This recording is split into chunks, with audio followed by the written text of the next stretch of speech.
What's up, you guys? It's Matt here.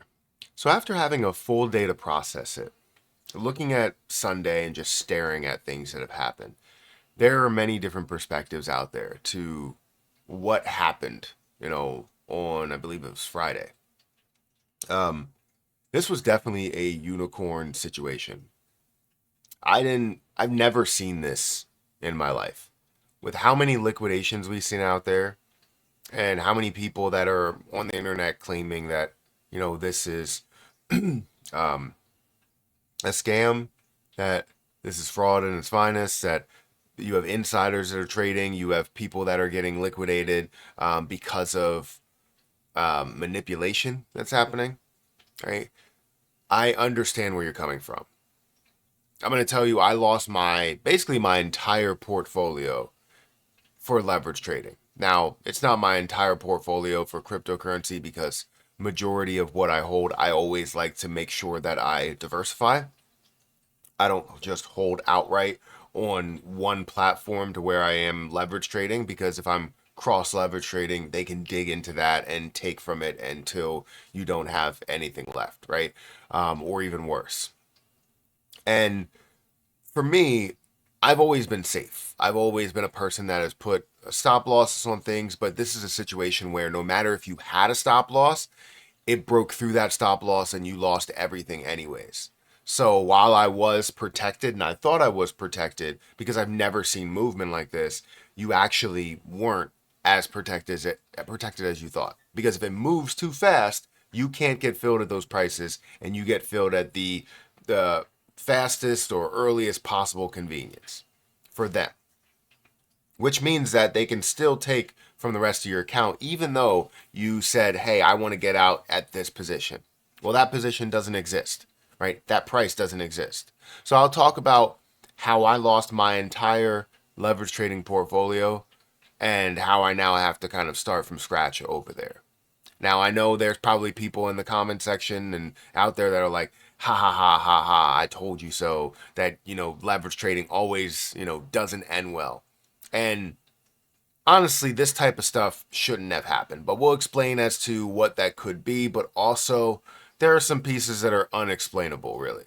So if you guys could, make sure you hit the like button, hit the subscribe button, hit the notification bell for more of these videos.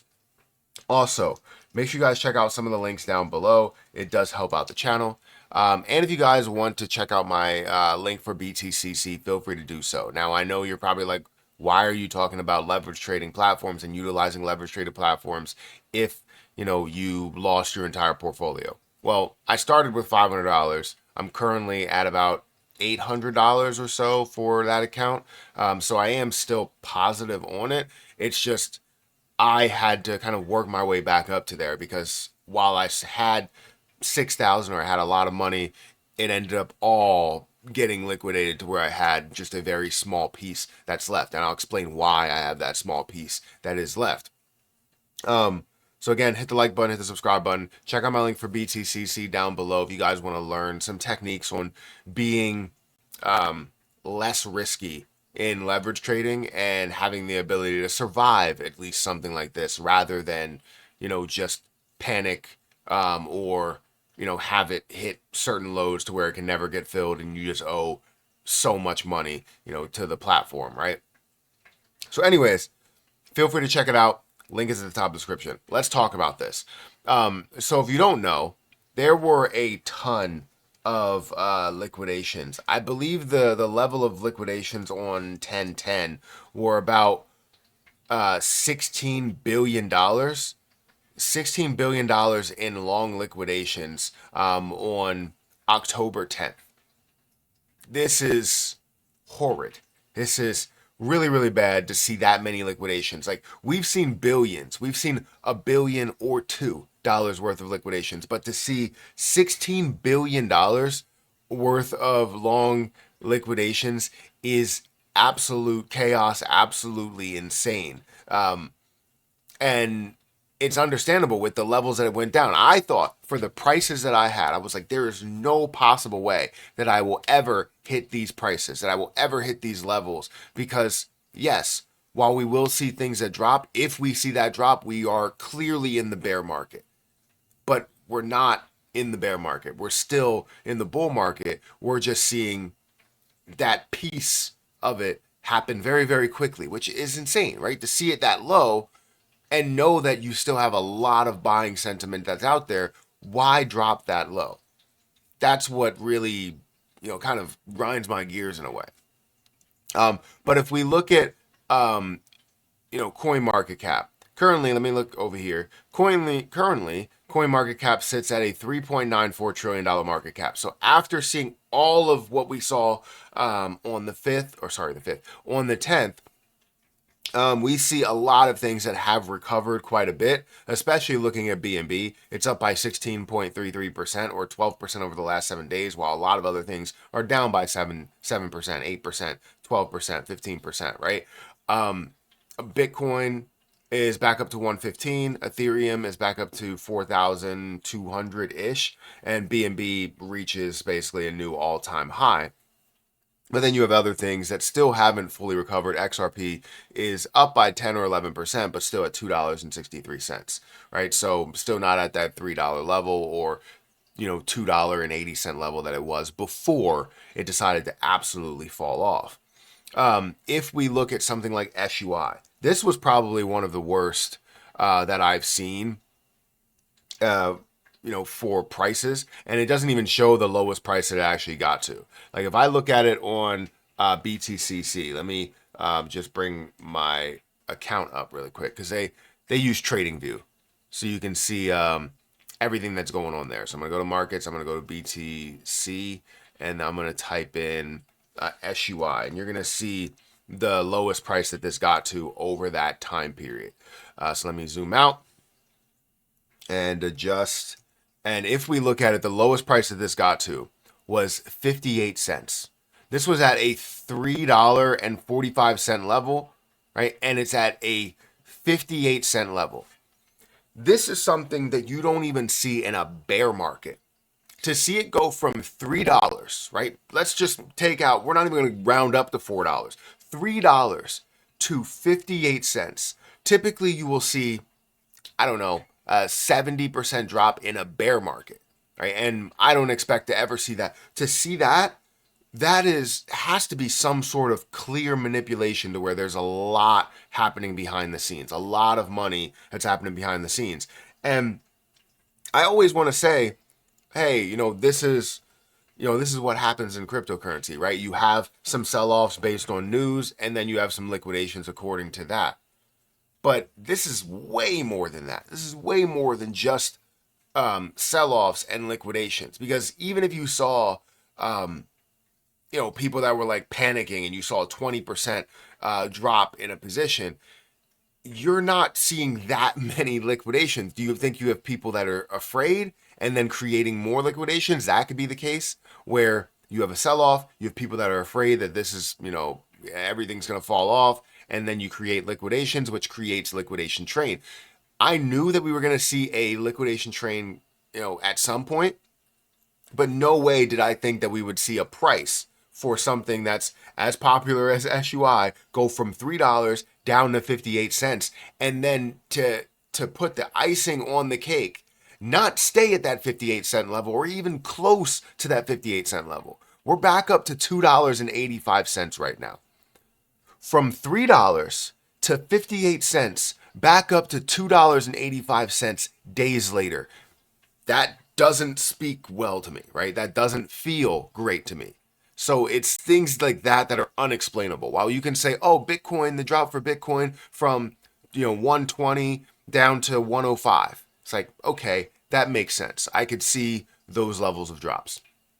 But seeing, or even lower than that, even if it gets down to 80, it's still not as significant as a drop as what you're seeing here. These are like, you're dropping a crazy amount from $3 to 58 cents.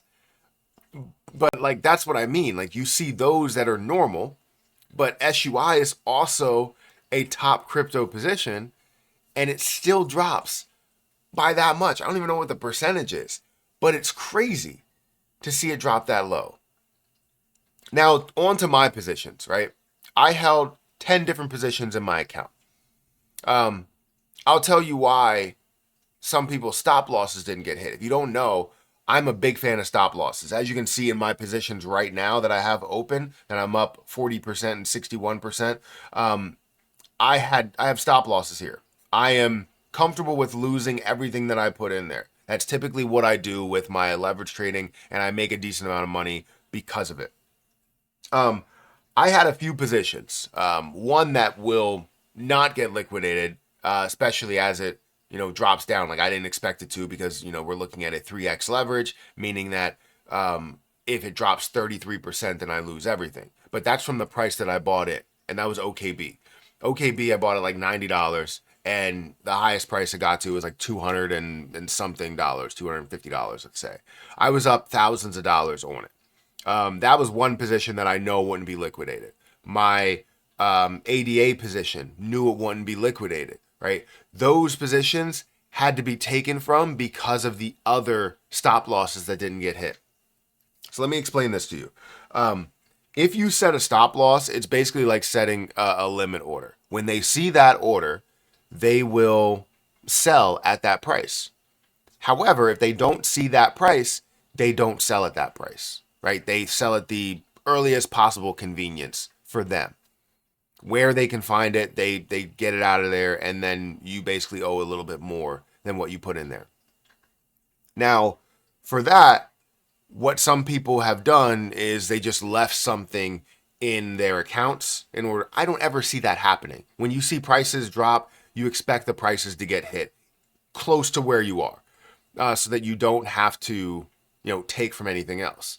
So since I didn't have anything else in my account, they pulled from the positions that I had open that are positive. Those got liquidated, forced liquidation, so that they can cover the extra losses that they had there. So say something was at $1, and my liquidation price, my price that I was willing to accept to lose everything that I put into that play, would have been 75 cents or so. This is what happened. It got down to about 78 cents. And then it went from 78 cents cut to 40 cents. So you have all of this in between, my my stop loss, and then you have the price that it's actually at. It ended up getting filled at a level of, let's say, 60 cents versus getting filled at the 75-cent level. So I ended up accepting more than what I put in there, meaning that they had to pull from something that's positive in order to cover that. So any ones that had no chance of getting liquidated, those are the ones that had issues. Even if you had an isolated leverage, one that they can only pull from, it was still difficult for the exchange to actually have that covered throughout it. So it was very tough across the board, and you saw forced liquidations across the board.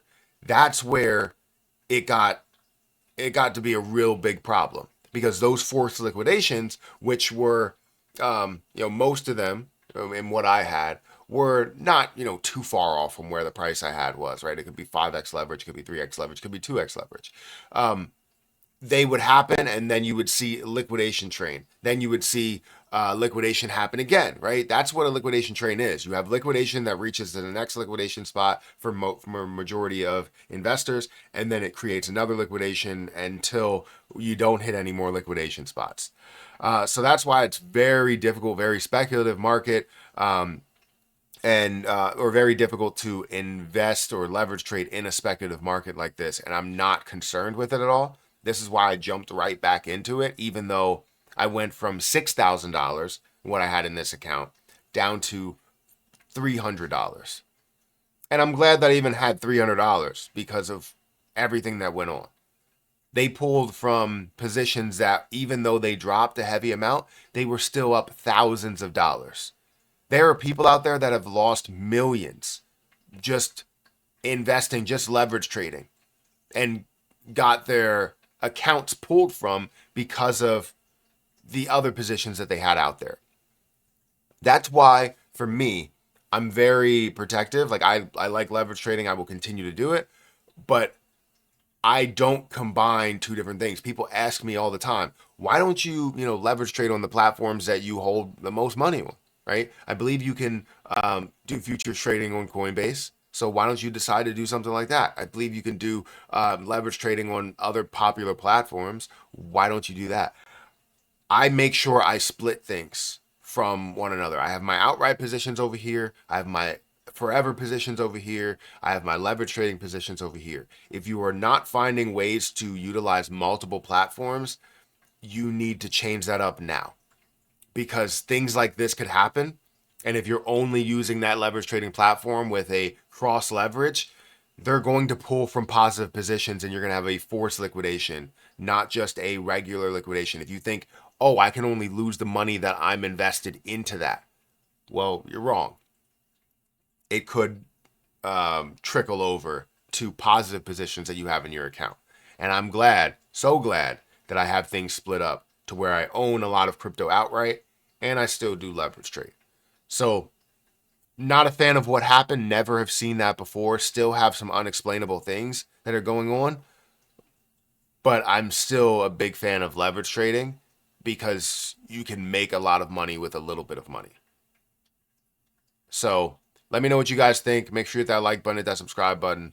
I just wanted to put that out there because I needed to have this video on deck. We're probably going to be live streaming somewhere around this time, and then I'll post the video later. So I'll kind of explain everything that's going on. So hopefully you guys have seen that live stream. But anyways, hit the like button, hit the subscribe button. This has been crazy, and I'll catch you in the next one. See ya.